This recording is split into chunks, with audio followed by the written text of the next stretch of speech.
Passive voice MCQ series का यह है क्वेश्चन नंबर 4 और इसमें हम देखेंगे ये क्वेश्चन और साथ में देखेंगे इस क्वेश्चन का सॉल्यूशन। तो चलिए स्टार्ट करते हैं आज का अपना ये वीडियो।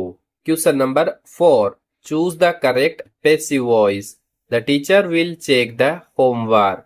तो बताइए इसका राइट आंसर क्या होगा। The homework is checked by the teacher, the homework will be checked by the teacher, The homework has been checked by the teacher. The homework was checked by the teacher. तो इस प्रश्न का right answer हो जाएगा option B, the homework will be checked by the teacher. हमारा sentence था the teacher will check the homework, तो इसमें विल चेक आया है और विल चेक से हमें पता चलता है कि ये कौन से टेंस से रिलेटेड सेंटेंस है।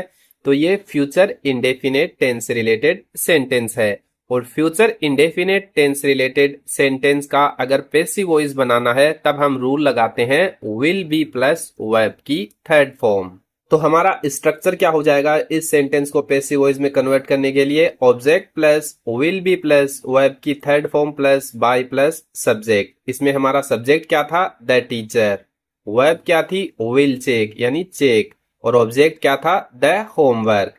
फ्यूचर टेंस है इसके कारण इसमें किसका यूज होगा, विल बी का, और जो चेक है इसका थर्ड फॉर्म क्या हो जाएगा, चेक्ड, और सब्जेक्ट क्या था हमारा, द टीचर, जो जैसा है वैसे का वैसा ही रहेगा। तो हमारा करेक्ट सेंटेंस क्या बन जाएगा, the homework will be checked by the teacher.